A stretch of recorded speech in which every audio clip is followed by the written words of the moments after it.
देवाने आपल्या शरीराची रचनाच अशी केली आहे की आपण स्वतःची पाठही थोपटू शकत नाही आणि स्वतःला लाथही मारू शकत नाही. म्हणूनच माणसाच्या जीवनात हितचिंतकाची आणि निंदकाचीही आवश्यकता आहे. आयुष्यात असे लोक जोडा जे वेळ येईल तेव्हा तुमची सावली आणि वेळेला तुमचा आरसा बनतील. कारण आरसा कधी खोटे बोलत नाही आणि सावली कधी साथ सोडत नाही. पूजा करायच्या आधी विश्वास ठेवायला शिका. बोलायच्या आधी ऐकायला शिका. खर्च करायच्या आधी कमवायला शिका. लिहायच्या आधी विचार करायला शिका. हार मानण्याआधी प्रयत्न करायला शिका आणि मरायच्या आधी जगायला शिका. जीवनात एवढ्याही चुका करू नका की पेन्सिलीच्या अगोदर रबर संपून जाईल आणि रबराला एवढाही वापरू नका की जीवनाच्या अगोदर कागद फाटून जाईल. जीवन जगताना संगत ही खूप महत्त्वाची आहे. आपलं वय व पैसा यांच्यावर कधीच गर्व करू नका.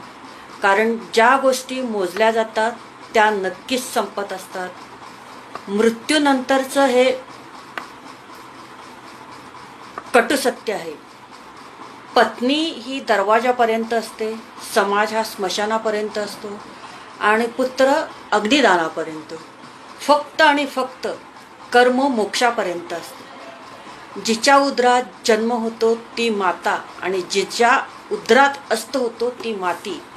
यातील वेलांटीचा फरक म्हणजेच माणसाचे जीवन. वाचा आणि पुढच्या ग्रुपमध्ये तुम्ही हा शेअर करा. जन्म दुसऱ्याने दिला, नाव दुसऱ्याने ठेवलं, शिक्षण दुसऱ्याने दिलं, रोजगार दुसऱ्याने दिला, इज्जत दुसऱ्याने दिली, पहिली आणि शेवटची अंघोळ सुद्धा दुसरेच घालणार. मरणानंतर संपत्ती दुसरेच वाटून घेणार आणि स्मशानभूमीत दुसरेच घेऊन जाणार. तरी देखील संपूर्ण आयुष्यभर माणसाला कोणत्या गोष्टीचा गर्व असतो हे सांगणे मात्र कठीणच आहे.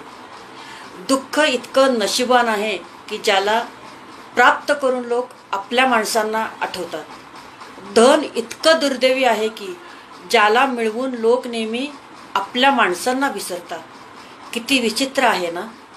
माणसाच्या शरीरात 70% पाणी आहे, पण जखम झाली की रक्त येतं आणि माणसाचं हृदय रक्ताचं बनलेलं असून हृदय दुखावलं की डोळ्यातून पाणी येतं. खूप चांगला मेसेज आहे. मला जसा आनंद मिळाला तसाच तुम्हाला पण मिळून राहू दे.